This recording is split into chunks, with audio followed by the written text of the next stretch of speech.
Step 1. Open the box and take out the mounting clamp. Step 2. Use long bolts to fix the bracket onto the mounting clamp.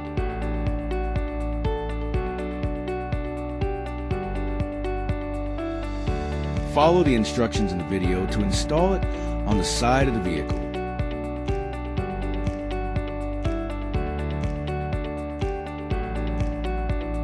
Step 3. Use short bolts to fix the bracket to the vehicle.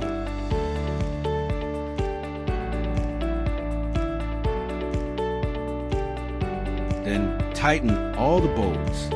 Do the same on the other side.